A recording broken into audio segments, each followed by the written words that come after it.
नमस्कार दोस्तों, success study Baloda YouTube channel में आपका स्वागत है। 8 ग्रेड अभ्यास पुस्तिका के अंतर्गत कक्षा 6 विषय गणित। इसके अंतर्गत आज हम पढ़ेंगे अध्याय 9 आंकड़ों का प्रबंधन। ठीक है, तो आंकड़ों का प्रबंधन से संबंधित जो प्रश्न है कैसे हल करें, इस वीडियो में हम सीखने वाले हैं। तो चलिए सीख लेते हैं कुछ नया। प्रश्न पहला है, संख्याओं का वह संग्रह जो कुछ सूचनाएं देने के लिए एकत्रित किए जाते हैं क्या कहलाते हैं, है ना। तो वे कहलाते हैं आंकड़े। यानी संख्याओं का ऐसा संग्रह जो कुछ सूचनाएं देने के लिए एकत्र किया जाता है, उस संग्रह को हम क्या कहते हैं, आंकड़े कहते हैं। इंग्लिश बोलते हैं डेटा। ठीक है ना। प्रश्न क्रमांक 2, आंकड़ों को सारणी रूप में व्यवस्थित करने के लिए किसका उपयोग किया जा सकता है ना। तो देखिए, आंकड़ों को सारणी रूप में व्यवस्थित करने के लिए मिलान चिन्ह, जिसे हम कहते हैं टेली मार्क्स, यानी मिलान चिन्ह का उपयोग किया जाता है। प्रश्न क्रमांक 3, आंकड़ों को चित्रों, वस्तुओं या वस्तुओं के भागों के रूप में निरूपित करना क्या कहलाता है ना। तो जो आंकड़ों को चित्रों, वस्तुओं या वस्तुओं के भागों के रूप में निरूपित करते हैं तो उससे हम कहते हैं चित्रालेख, यानी पिक्टोग्राफ। ठीक है ना, इंग्लिश में क्या बोलते हैं, पिक्टोग्राफ।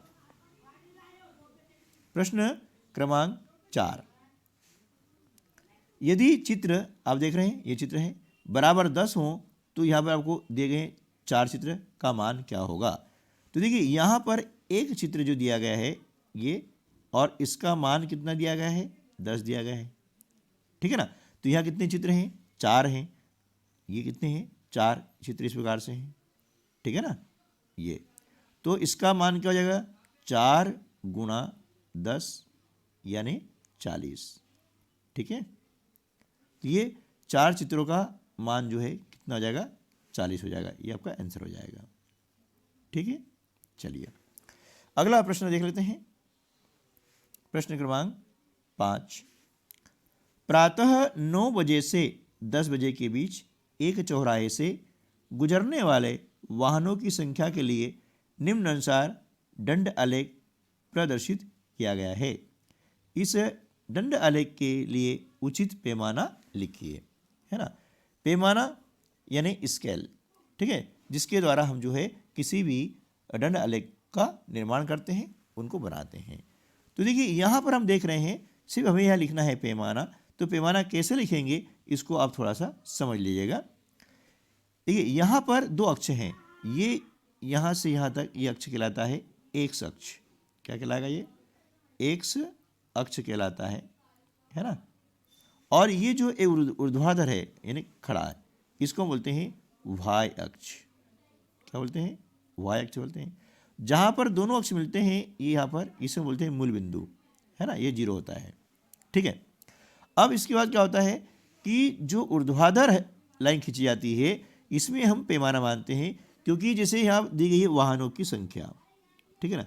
तो आप देख रहे हैं यहाँ पर 5, 10, 15, 20, 25 और 30 है ये। तो ये 0 से 5 तक के बीच की जो संख्या है ये क्या है, 1 इकाई लंबाई है। अब यहाँ पर हमें न सेंटीमीटर दिया है न मीटर दिया है, तो हम मानते क्या है, इकाई। तो 1 इकाई लंबाई बराबर क्या हो जाएगा, 5 वाहन। कितना हो जाएगा, 5 वाहन हो जाएगा, है ना। क्या आप देख रहे हैं कि यहाँ पर जो है 1 इकाई लंबाई बराबर क्या हो जाएगा, 5 वाहन। ये आपका हो गया पैमाना, जिसे हम स्केल कहते हैं, है ना। क्योंकि ये यहाँ से यहाँ 5 हो रहा है, फिर 5 का 10 आ रहा है, 15 आ रहा है, 20 आ रहा है। तो ये आपका हो जाएगा पैमाना, 1 इकाई लंबाई बराबर 5 वाहन। ठीक है, चलिए अगला प्रश्न है, मिलान चिन्ह यानी टेली मार्क्स का प्रयोग करते हुए निम्न सारणी पूर्ण कीजिए। तो देखिए, टेली मार्क्स क्या होता है कि कोई संख्या है, उसको हमने एक देखा, एक लाइन खींची, 2 लाइन खींची, इस प्रकार से। तो 1 के लिए हमने 1 लाइन खींची है, यहाँ लिखा है 2, 2 के लिए हमने 2 लाइन खींची है।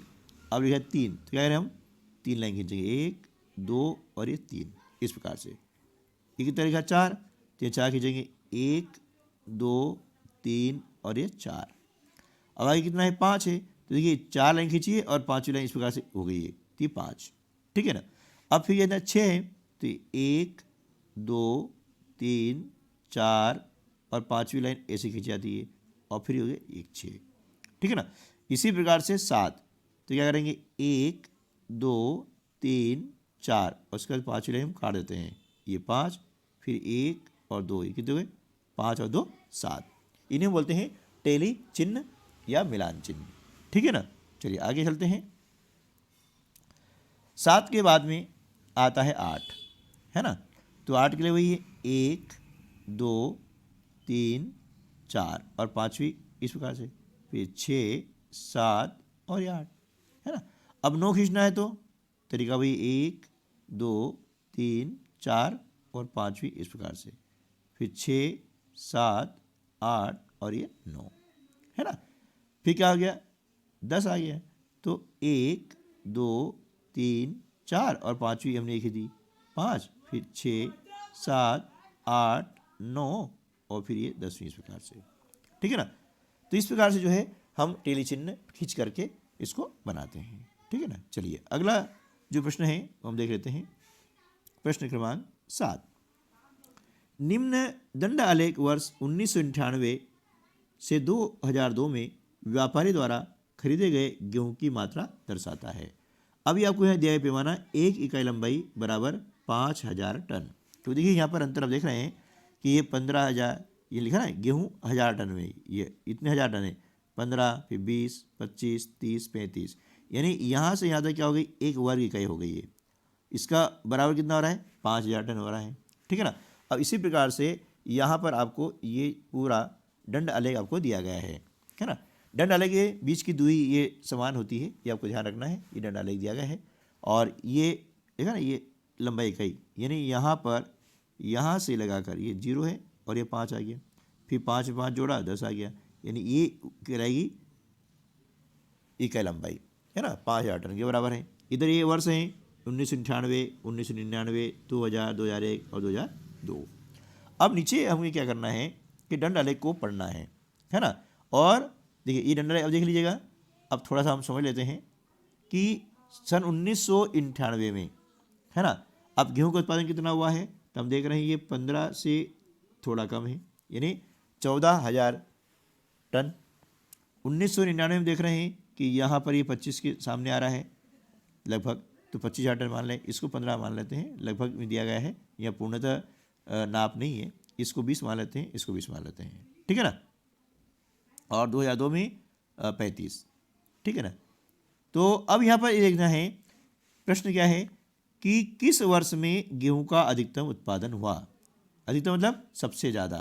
तो देखिए दंड आलेख देख के आप पता लगा सकते हैं कि सन 2002 में, है ना, ये सबसे बड़ा दंड आलेख है, यानी सबसे अधिक उत्पादन हुआ है कब है 2002 में। तो यहाँ पर हम लिख देंगे 2002, बस खाली हमको उसको पढ़ना है, देखना है। 2002 हो गया, है ना, 2002 यहाँ पर आ गया है। वह क्या है किस वर्ष में गेहूं का उत्पादन न्यूनतम उत्पादन हुआ है ना। न्यूनतम का मतलब होता है सबसे कम, है ना। अब देखो पांचों में देख रहे हैं कि सबसे कम उत्पादन कहाँ हुआ है 1998 में।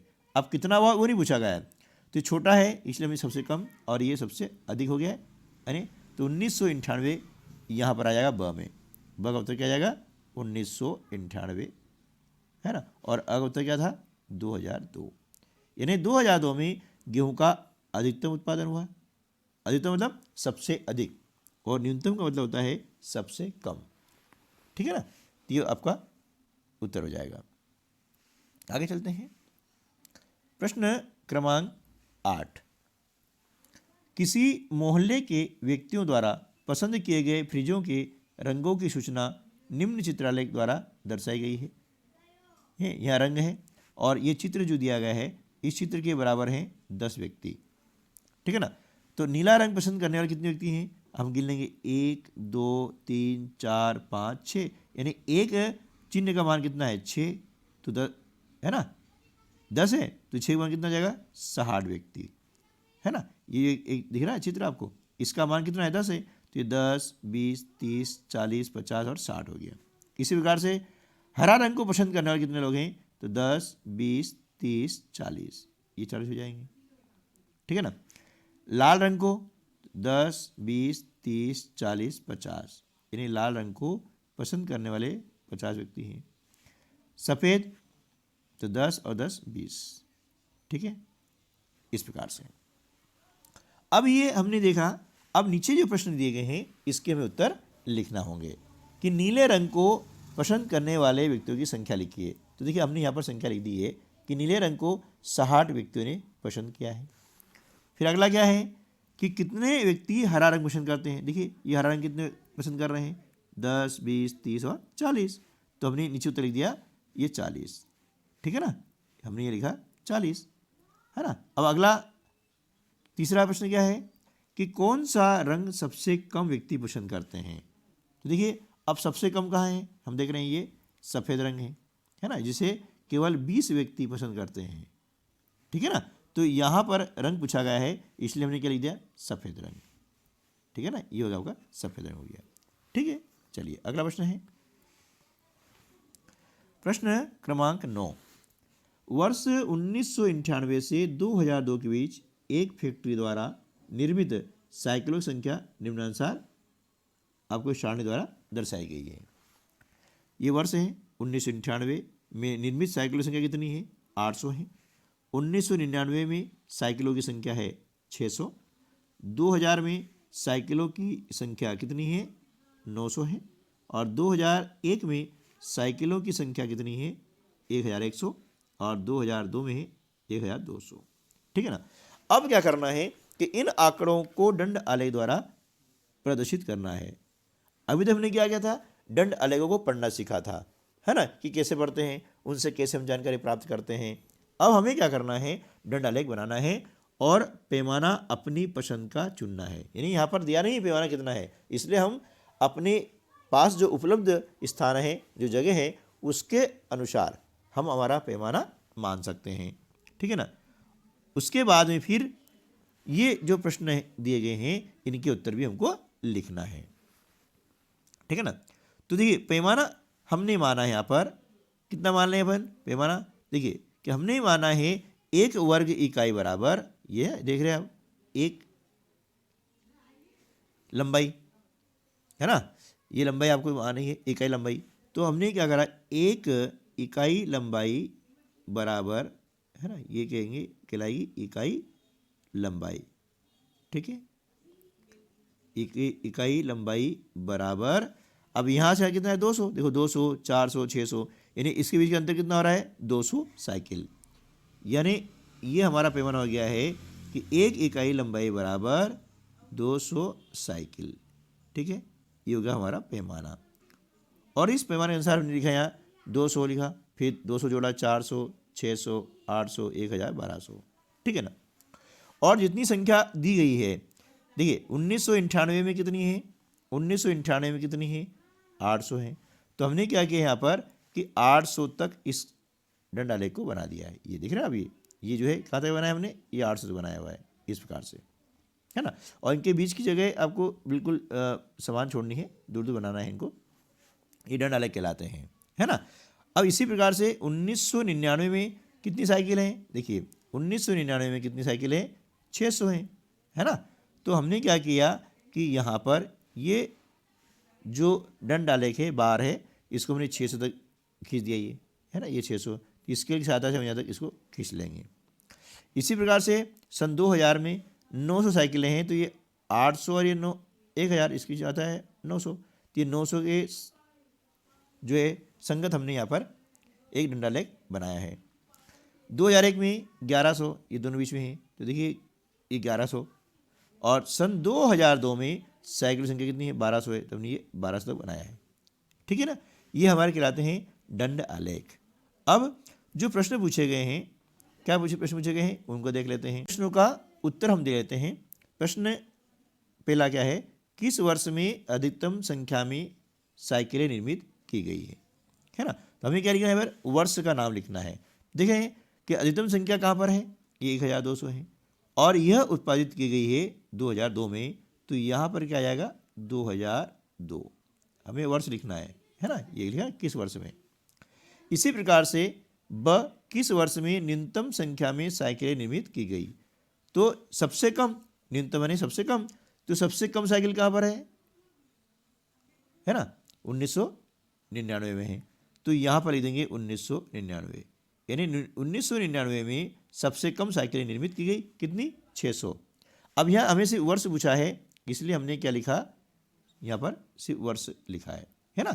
ये संख्या पूछते हैं तो संख्या लिखते हैं। ये आपको ध्यान देना है कि जो प्रश्न पूछा जाए उसी को हमें यहाँ पर लिखना है, ठीक है। चलिए अगला, ठीक हमारा हो गया दंडलेख। इस प्रकार से आप दंडलेख की रचना कर सकते हैं, इनको निर्मित कर सकते हैं, ठीक है ना। चलिए प्रश्न क्रमांक 10, किसी वर्ष के प्रथम 4 महीनों में किसी विश्राम गृह के लिए खरीदे गए बिजली के बल्बों की संख्या निम्नलिखित है। अब देखिए यहाँ पर जो है आपको दिया गया महीना जनवरी, फरवरी, मार्च, अप्रैल, और यहाँ बच्चों की संख्या दी गई है 20, 16, 30 और 34। तो यह मुझे लग रहा है ये बिजली के बल्ब यहाँ पर असंगत है, मतलब ये नहीं आना चाहिए, क्योंकि यहाँ बिजली के बल्ब संख्या नहीं आना चाहिए, यह आना चाहिए बच्चों की संख्या, है ना, किनके लिए? बच्चों के लिए संख्या दी गई है, ठीक है। तो इस प्रश्न में सुसंगतता नहीं है, तो ये अब हटा दें। हम बच्चों संख्या लेकर के प्रश्न को हल कर रहे हैं, क्योंकि उपरोक्त को एक चित्रलेख द्वारा हमें निरूपित करना है। अब हमें बनाना है पिक्टोग्राफ। क्या बनाना है? पिक्टोग्राफ, यानी चित्रलेख। इसके पहले हमने क्या बनाया था? दंडालेख।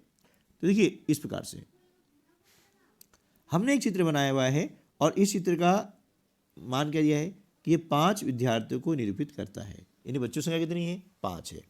अब 5 हमने कैसे निरूपित किया है वो भी आपको मैं बता देता हूँ कि देखिए, अब यदि 5 है तो हमारी संख्या, जैसे देखा ना कि संख्या 26 है तो इसको कैसे दर्शाएंगे, 34 है इसको कैसे दर्शाएंगे, ठीक है। यदि 5 के गुणज में होती 5, 10, 15, 20, 25, 30, तो इसको आसानी से हम दिखा सकते थे।